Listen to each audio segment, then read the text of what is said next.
যারা জামাতি ইসলামী করে এদের মধ্যে মুনাফিকি আচরণ তো সবসময় আছে। এদের ঘটনা হচ্ছে ঠাকুর ঘরে কেড়ে আমি কলা খাই না।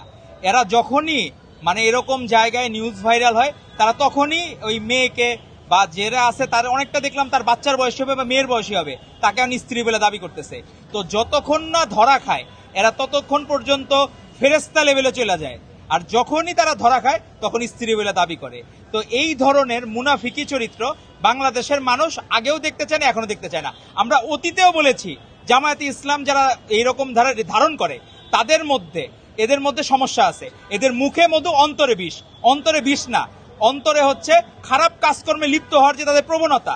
এবং আমরা দেখলাম অনেক জায়গায় জামায়াতে ইসলাম বিভিন্ন জায়গায় আমাদের মাদ্রাসা শিক্ষার্থীরা বিভিন্নভাবে হেয় প্রতিপন্ন হওয়ার চেষ্টা করতেছে, তাদের শ্লীলতাহানি হচ্ছে এবং অনেকে ধর্ষণেরও শিকার হচ্ছে।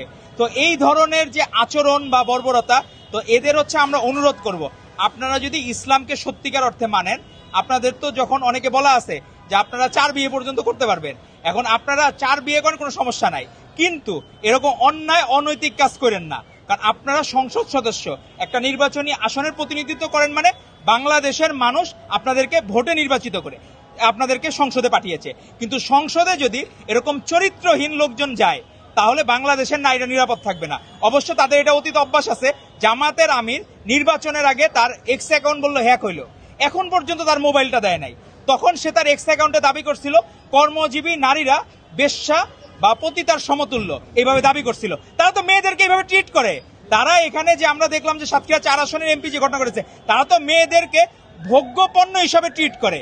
তাদের সমস্যা হলো কি সাইকোলজিক্যাল সমস্যা, তাদের মানসিক গ্রুমিংটা, শিষ্টাচারটা, পারিবারিক শিক্ষাটা কখনোই ভালো হয় নাই। আবার দেখলাম কিছু নতুন ভাইয়েরাও তাদের সাথে মিশে খারাপ হয়ে গেছে।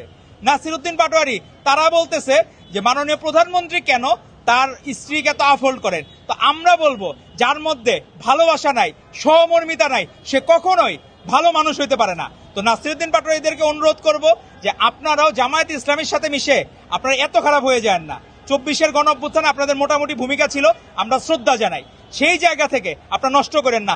আগে তো আপনার উমরায় যাওয়ার শখ হয় নাই, হঠাৎ করে কেন 24-এর গণঅভ্যুত্থানে কোথা থেকে টাকা আসলো উমরার? এগুলা বাংলাদেশের মানুষ প্রত্যেকটা জিনিস ধরে ধরে আপনাদেরকে জিজ্ঞাসা করবে।